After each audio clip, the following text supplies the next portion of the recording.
Since getting back into the starting lineup, Bryce Young has looked like a brand new Bryce Young. Honestly, he's looked like Bama Bryce Young. And is this more proof that Bryce should have sat last year? We'll talk about that and answer more of your weekly Wednesday mailbag questions right here on Locked On Panthers.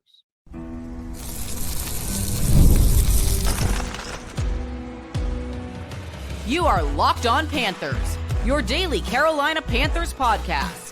Part of the Locked On Podcast Network, your team every day. Welcome into another edition of the Locked On Panthers podcast, a part of the Locked On Podcast Network. I'm your host, as always, Julian Council, talking Carolina Panthers with you every Monday, Tuesday, Wednesday, Thursday, and Friday. Your team every day. That's our motto here on the Locked On Podcast Network. Thanks for watching the show here on YouTube and listening wherever you listen to your favorite podcast. Be sure to follow me, Julian Council, on Twitter at Julian Council. Why? Because on Wednesdays, like today, throughout the entirety of the regular season, I'm right here answering your weekly Wednesday mailbag questions.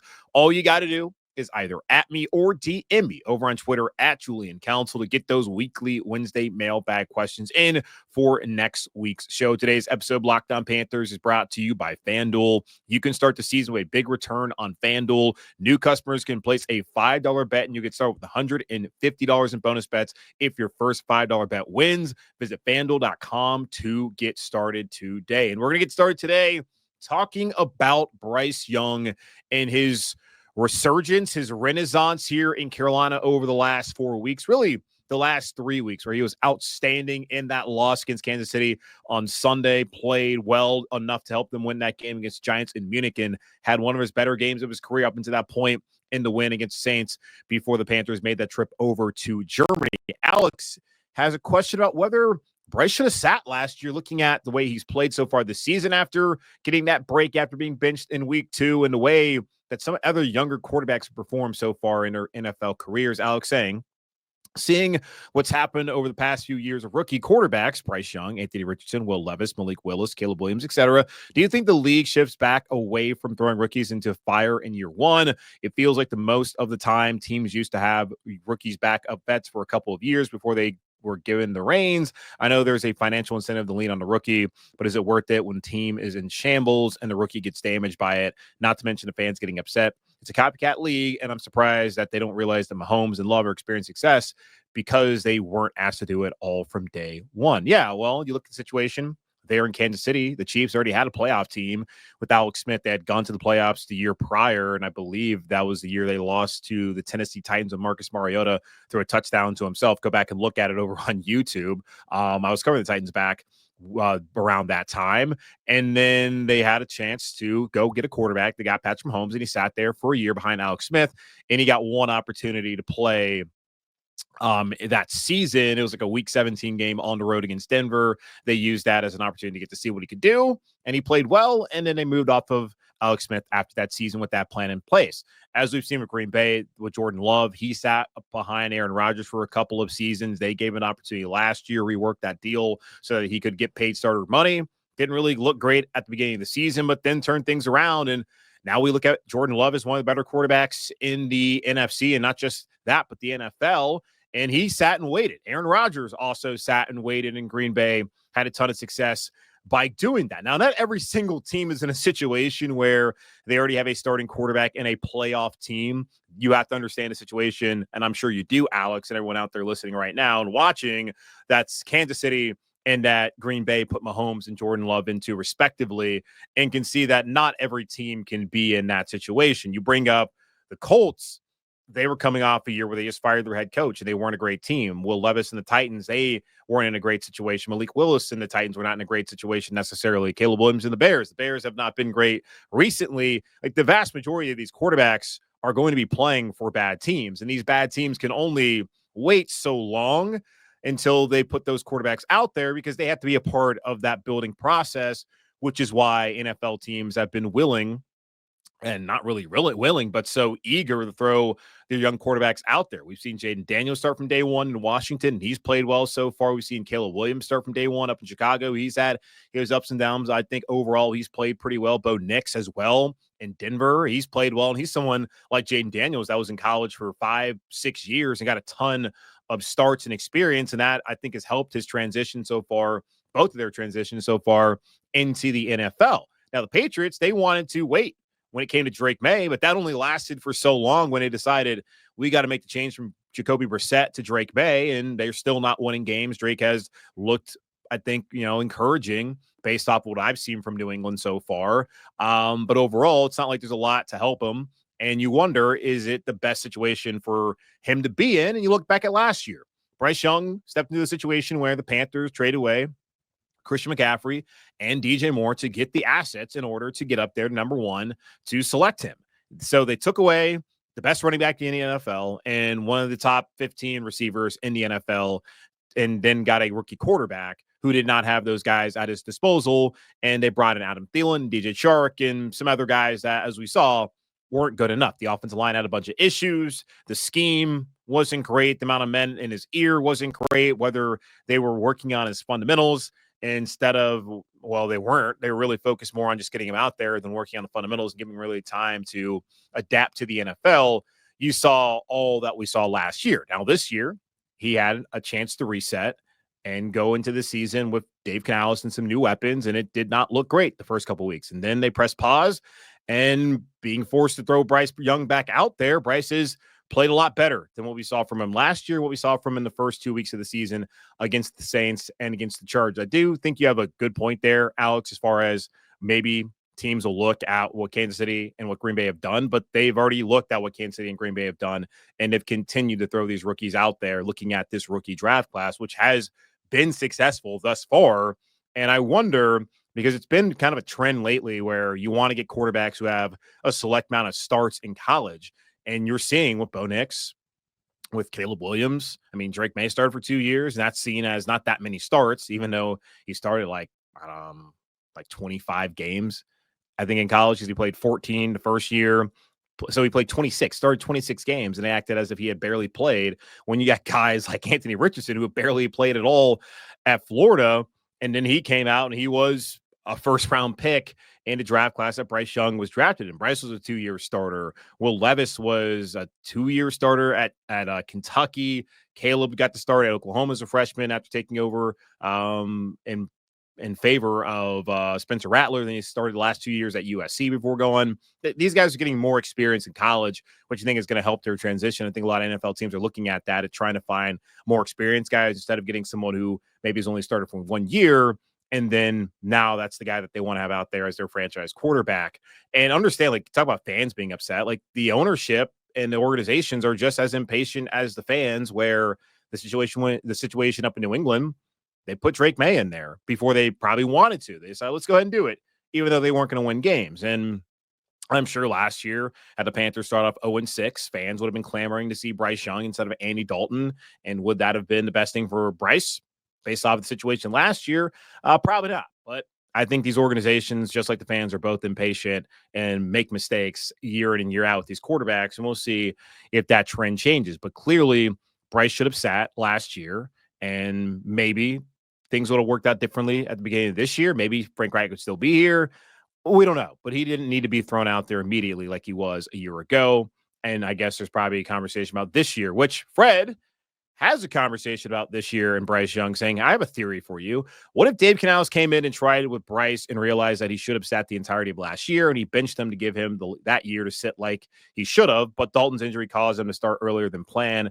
That would explain the quick pivot to Dalton in week 3, the refusal to answer what week Bryce would return, and not saying anything about Bryce's future with the team. The plan all along was to have him sit and start next year to try and undo a little bad that happened his rookie year. Just a thought. Yeah, I don't buy that at all, Fred. I think after 2 weeks, Dave Canales saw what we all saw, and that looked like a broken quarterback who he did not think he could win with. And I think you right there pulled the plug and thought he was done. I think that's what they were planning on doing. And the fact that NFL teams are calling the Panthers, offering a 4th-round pick, they also believe that Bryce was done. When we read and listened to reporting from people like Diana Rossini, the thought was maybe Bryce goes back out there later on this year just to make sure, but really for other teams get to see more of Bryce Young and figure out what they want to give up this offseason when the Panthers eventually moved on. So I don't buy that theory at all. Dave Canales watched Bryce Young not play well. Probably saw Andy Dalton look better than him, looked at the locker room, and they were their frustrations after only 2 weeks from guys like Deontay Johnson, who's no longer here, Adam Thielen, his meltdown in that week 2 game, and he decided for the betterment of the team, I'm going to bench this guy. I'm going to put Andy Dalton in there. And I don't really think he was going back to Bryce Young at all. But what happened was Andy Dalton got in a car accident. He had no choice. Now Bryce is out there and he's playing well. And it finally took, after the 4th start, mind you, for him to finally say, yeah, Bryce is going to be our quarterback next week when we play Tampa Bay. It took 4 games for him to do that. When with Andy, he was continuously saying Andy's going to be the quarterback. And early on, the first 3 weeks of Bryce, or the first 4 weeks of Bryce, when you want to count the bye week, he was saying he's going to take it week to week and figure out what's going to happen with Andy and his health, and then try to figure out who the right guy was for them. So I don't buy that theory. I appreciate it, but he was done. And I don't really think anything right now, unless somebody finds true reporting that can tell me he wasn't done. It was very clear to me that he was over Bryce and the Panthers were moving on as long as he was the head coach from Bryce Young as their starting quarterback. Right now, Bryce has started for at least the next 6 weeks, and then we'll see what they decide to do in 2025. All right, let's take a quick pause and come back here and answer more of your weekly Wednesday mailbag questions right here on Locked on Panthers. You can now win up to 100 times your money on PrizePicks as little as 4 correct picks. PrizePicks is the best way to get action on sports in over 30 states, including California, Florida, Georgia, and Texas. Sign up today and get $50 instantly when you play $5. You don't even need to win to receive the $50 bonus. It's guaranteed. PrizePicks is the best way to win real money this football season. Which players are going off, which ones aren't. Make your picks in less than 60 seconds and turn your sports opinions into real money all season long on PrizePicks. Download the app today and use code LOCKEDONNFL and get $50 instantly when you play your first $5 lineup. That's code LOCKEDONNFL to get $50 instantly after you play your first $5 lineup. PrizePicks, run your game. Missing someone this holiday season and want them to be a part of your festivities from afar? Do your loved ones live far away but wish they could be close to you? We've got the perfect gift for you. Skylight Frame is the touchscreen digital photo frame your whole family will love. Upload thousands of photos with your phone and watch them appear in seconds. It's so easy to use. Setup takes less than 60 seconds. Invite friends and family to share photos easily via the free Skylight mobile app or email. It only takes a tap on your phone to send new photos to a frame across the country. It's the fastest, easiest way to keep loved ones in the loop. They'll feel so much more connected to you. And now, as a special limited time offer for our listeners, get $20 off your purchase of a Skylight Frame when you go to skylightframe.com/NFL. That's SKYLIGHTFRAME.com/NFL. Get $20 off your purchase now at skylightframe.com/NFL. All right, let's get back into it. The weekly Wednesday mailbag here on Locked on Panthers, just a day before Thanksgiving. Hopefully everybody is traveling safely wherever they're going. If you're staying here locally in Charlotte, well, I guess that's great too. Over to Chuck now. He has a question about DJ Wonnum and whether the Panthers should go ahead and give him money after only playing 2 games. He says DJ Wonnum has been a pleasant surprise with him having signed a 2-year, $12.5 billion contract this past offseason. Do you think the front office should go ahead and try to sign him to a longer deal? I'm just saying, dude is balling and premium pass rush is expensive. I'm thinking about the Burns contract. Wonnum is young and looks good. Should we lock him down to a 4 to 5 year extension? No, they should not lock DJ Wonnum down to a 4 to 5 year extension based off of 2 games so far. And I understand the health situation. I'm sensitive to it. Like the blood clot, no one could have seen that happening. They were aware of the partial tear in his quad, and that was something that they were comfortable with, where they gave him that 2-year, $12.5 million deal. And I wonder maybe how much more he gets had he not had that issue, but I doubt it would have been that much more, if more at all, considering what the Panthers, probably what the league views DJ Wonnum as. And just think about it. Like, this guy was a free agent, came from Minnesota, where he had been to the playoffs, had success, coming off an 8-sack season, and he signed in Carolina, the worst team in the NFL. You have to understand that maybe this guy didn't have the best options as far as maybe the contract he was looking for. And when you look at the contract as well, and you compare it to Brian Burns, like the Giants thought he was worth $30 million a year. There are plenty of teams out there that would have been willing to pay Brian Burns $25, $27 million a year. And Carolina was likely one of those teams. It just wasn't the money that Brian Burns was willing to take. That's per year is more than double what Wonnum's making over the next 2 years here in Carolina. So I personally need to see a lot more before we have a conversation about let's extend them 4 to 5 more years here in Carolina, or they should extend them 4 to 5 more years in Carolina. Like, it's been 2 games. Like, let's not overreact. The impact has been great against New York. I thought he was excellent in that first half. Got another sack on Sunday against Kansas City. The pass rush overall looked a lot better on Sunday, and the hope was that once he came back and with Clowney out there, coordinators would have 2 defensive ends they had to worry about, where it was only 1. And quite honestly, I didn't think that one is that frightening. And he only has 2.5 sacks so far this season, that being Jadeveon Clowney through 11 games. So let's let it play out as far as that goes with DJ Wonnum. It's great that he's coming out. He's playing well after these 2 weeks. Give it 6 more weeks, and then let's give it 17 games next year before we really have the conversation about should the Panthers lock him down to a 4 to 5 year extension. No, they should not do that unless he goes out there and has 10 sacks in the final 6 weeks. It's like, okay, they found a gem here and extend them. He's going to have to just do some bonkers stuff in the final 6 games for that to make any sort of sense at all. And I don't expect him to get a sack every week. If he does, then maybe there's a conversation to be had there.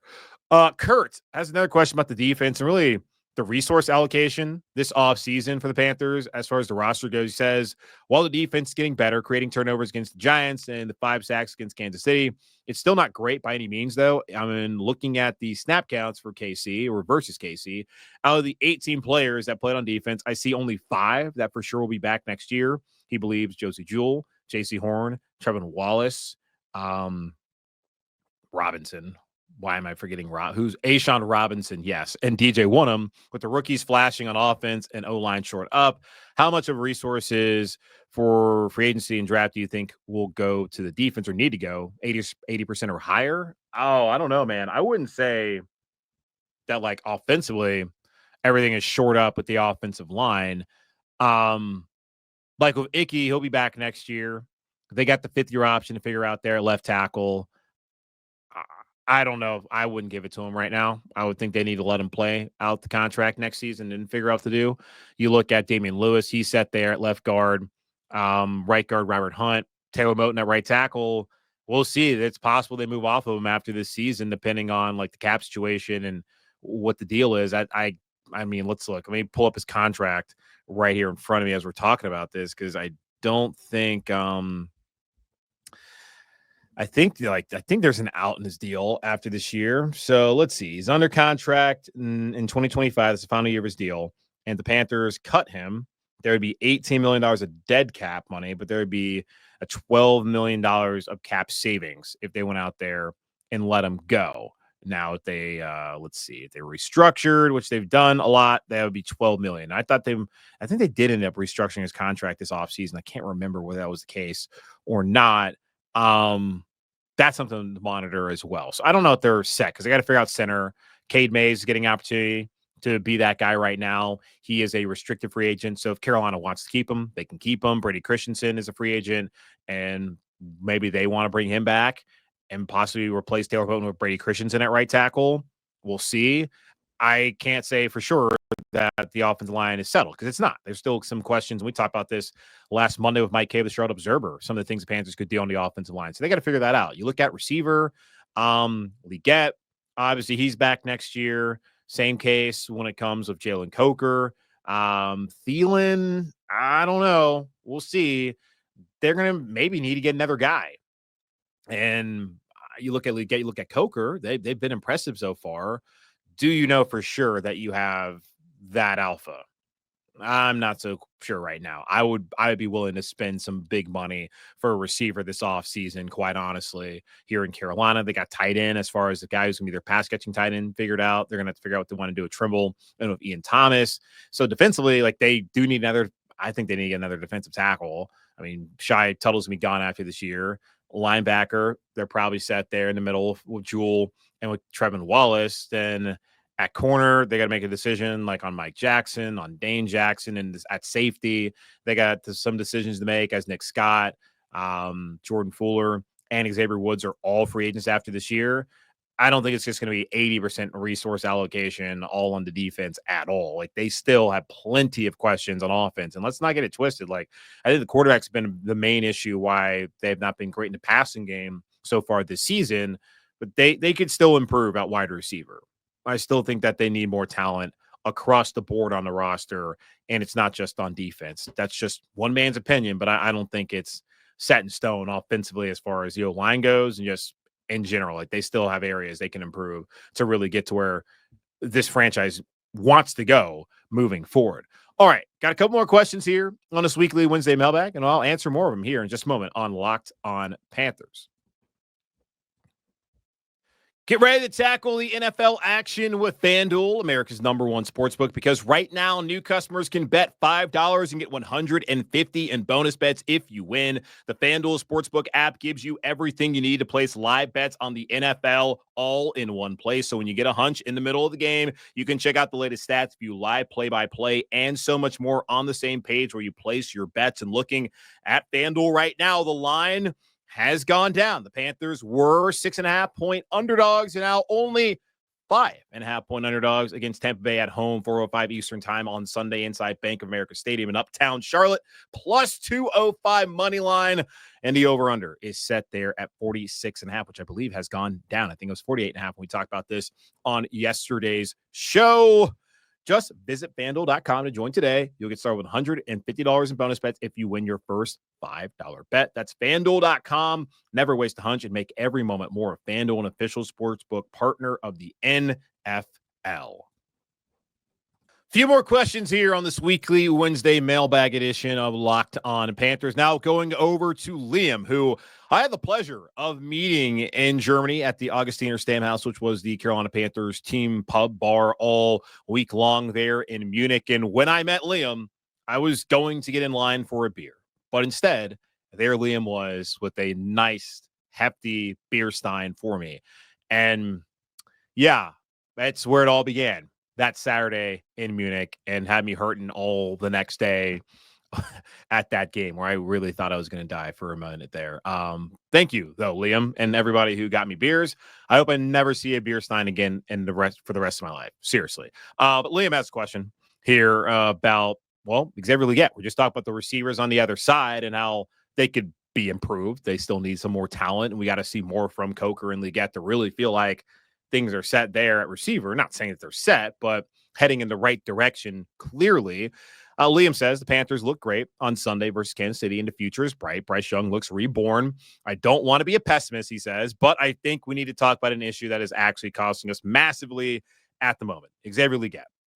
He doesn't trust his hands. He tries to catch everything in his midriff/body, and the drops are mounting up. Bryce's ball placement on long throws XL have been damn near perfect. Imagine if he was actually catching those dimes. Bryce's stats would be even better, and XL would have one of the highest receiving yards of all rookie wide receivers.